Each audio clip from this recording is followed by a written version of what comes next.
more excitedly than they did children's time, I'm not sure. He must have something good planned they know about. Good morning. Good morning.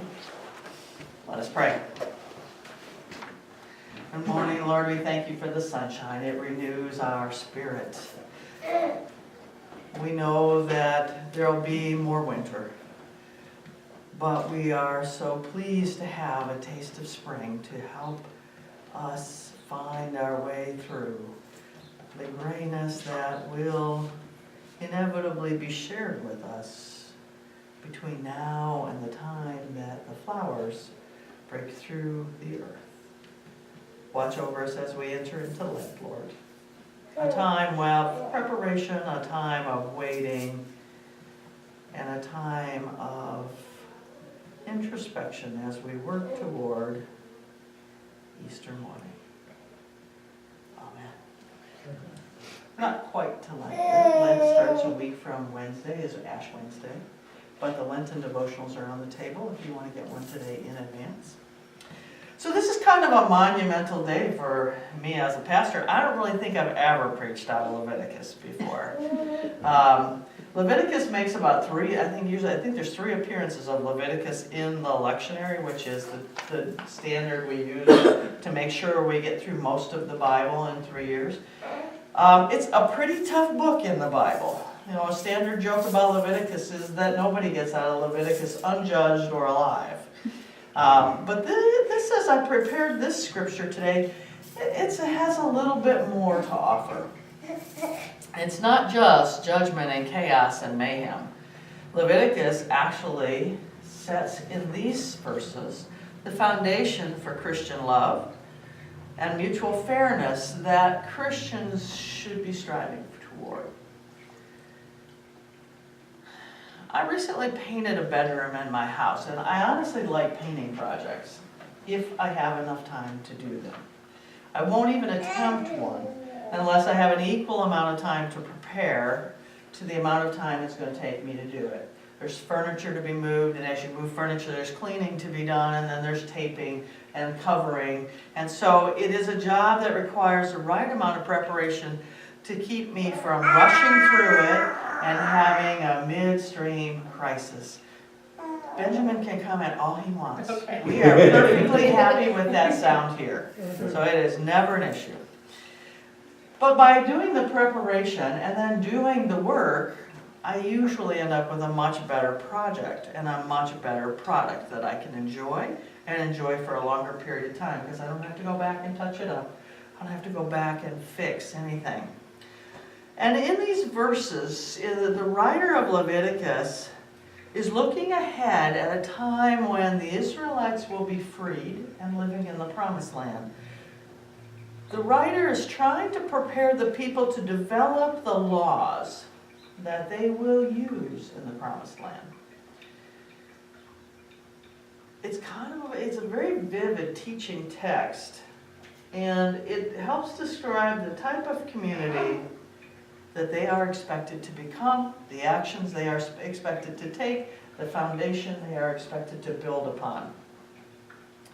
And as I was preparing, I read a commentary by Callie Plunkett-Bruton, who's an instructor of the Hebrew Bible at the University of Northern Alabama, and this is what she writes about these verses. The laws of Leviticus 19:9 through 18 enjoin the people to be honest in all their dealings with one another.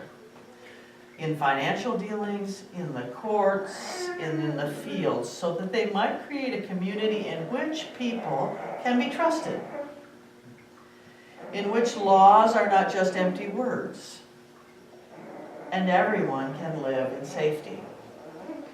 Interestingly, the language of these laws undergoes a gradual shift throughout the verses. It begins by identifying each of the particular groups in which the people are to respond to ethically. The day laborer, the poor, the blind, interspersed with a more general term, neighbor. But by the verse 18, the language of neighbor dominates. And indeed, the final verse of the unit, one finds neighbor no longer connected with those that might be considered the other,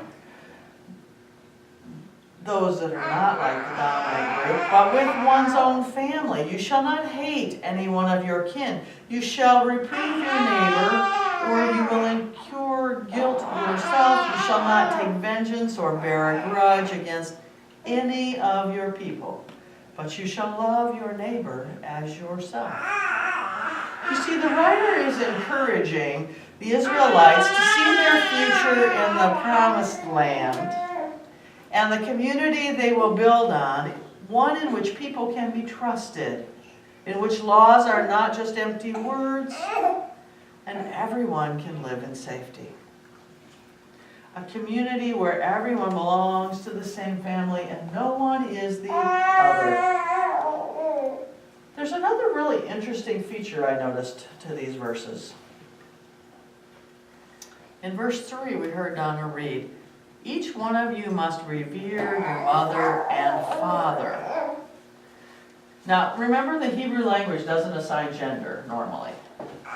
But when I went and pulled out my Hebrew Bible, lo and behold, here it does. There were the Hebrew words for mother and father.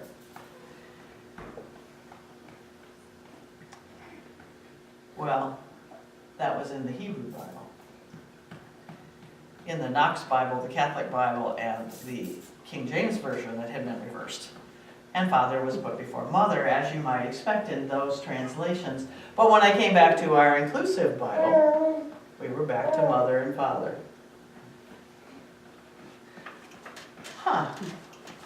Interesting. A community led by love and fairness, justice and nurturing leads with the feminine. And a second bit of interesting structure here is that we hear what we are to do, and then we hear the divine direction. Often it's the other way in the Bible. God says, you will. Here it is, you will. And God says, I am Yahweh. An interesting start, an interesting structure in this scripture. Leviticus focused on building this foundation for the rules that the priests are to follow in managing the temple, and now for the people and how they will define their community. You must love your neighbor as you love yourself, for I am Yahweh. Professor Plunkett Bruton continues this way by saying, verses 18 and 19 are a striking reminder of the basis of the Christian community. A basis we share with the community of ancient Israel, that we are fundamentally marked by the grace of God in our lives, working to bring us out of despair and darkness and into full communion with one another and with God. We're called to realize that we have been loved more than we are expected to, and we are expected to share this love. This world is comprised of our neighbors. Neighbors are all those that are in community with us. In other words, to the best of our abilities and with constant striving, we are called to be in God's partner with all peoples, regardless of religion, regardless of race, regardless of ethnicity, regardless of height, regardless of age, regardless of weight, regardless of hair color, regardless of ability. We are called to be in partnership with everyone. And we are not expected to do this alone. We are expected to do this from the foundation of our Christian community. Writer, poet, and New York Times best-selling author on Meditations and Spirituality, Kathleen Norris, writes, God speaks to us, reminding us that by meeting the daily needs of the poor and the vulnerable, characterized in the scriptures as the widows and the orphans, we prepare the way for the Lord to enter our own hearts and make our own hearts ready. You see, we're not called to be bullies. We're not called to put people in categories. We're not called to separate. We are called to treat everyone fairly. We're not called to take away from others. We're called to meet the daily needs of our neighbors, known and unknown, their need for fair treatment, equal treatment, to bring them to love, to hope, to bolster their faith, to ensure they are treated fairly and justly. And I believe that today this world is thirsty because it lacks the love and compassion, the inclusion, the fair framework, the equal opportunities that we were taught are our foundations. And now today, Leviticus makes us take a look back at that very foundation and how God was preparing the leaders of the Israelites.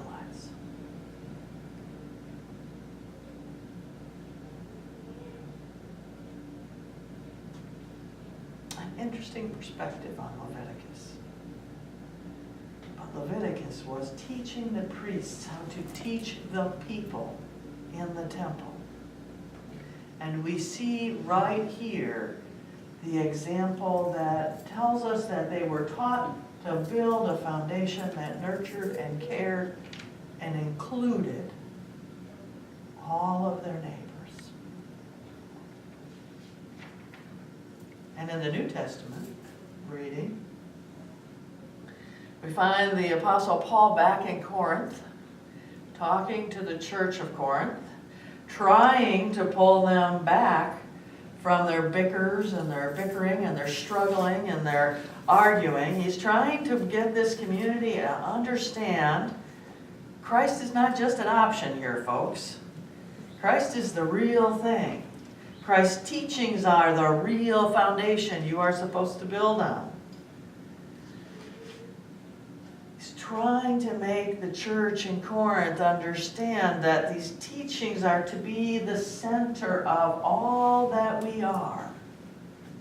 The center of our thoughts, the center of our actions. That we are called to raise one another up when we only have one leg to stand on. 1 Corinthians, chapter 3, verse 10 through 11 and 16 through 23. By the grace God gave me, I acted as a wise architect, and I laid the foundation. Someone else is doing the building, but each of you doing the building must do it carefully. For no one can lay a foundation other than the one already in place. That foundation is Jesus Christ and his teachings. Aren't you aware that you are the temple of God and that the Spirit of God dwells in you? If you destroy God's temple, God will destroy you, for the temple of God is holy, and you are that temple. Don't delude yourselves. Any who think themselves wise in a worldly way had better become fools. In that way you will really be wise, for the wisdom of this world is an absurdity to God. As the scripture says, God knows wise, and God knows how empty the thoughts of the wise are. God is not convinced by the arguments of the wise human. So there is nothing to boast about in human, whether it be Paul or Apollos or Cephas or the world or life or death or the present or the future. All these are yours because you belong to Christ and Christ belongs to God. You see, we aren't called to be God. We're called to be humans. We're called to be humans together. We're called to be God's people. We're called to follow what we are taught, to build, not to build on our excuses and our logic and our human thought. We are called to extend Christian love to everyone, regardless of category or community. Not bully or separate or deport. We're called to build a foundation for all to stand on, not just some small percentage. We're called to avoid building reasons for non-Christian behavior. We're called to act as Jesus acted. Let me try that one again. We are called to avoid building reasons for non-Christian behavior. We are called to act as Jesus acted. We are called to love our neighbor and act in their best interest, not take what we want and leave them without their necessities. We are called to nurture the well-being and growth of everyone, not make things available to a few. We are called, my friends, to be the foundational community of Christians the writer of Leviticus and the Apostle Paul described, with a firm foundation in the teachings of Jesus, the teachings of inclusion and love and peace and hope and justice. So maybe this information from Leviticus and from 1 Corinthians will help us remember to build a foundation that is building a community. It's love that should be shared with all the passionate voices that you are hearing around you today. I think we have a lot of work to do in this America. We have a lot of work today to do to accomplish the inclusive and just behavior that the writer of Leviticus and the Apostle Paul are calling us to do. So let's worship this morning and enjoy our community of inclusion, but then let's get rolling and help the rest of the community understand what our foundation truly is. Amen.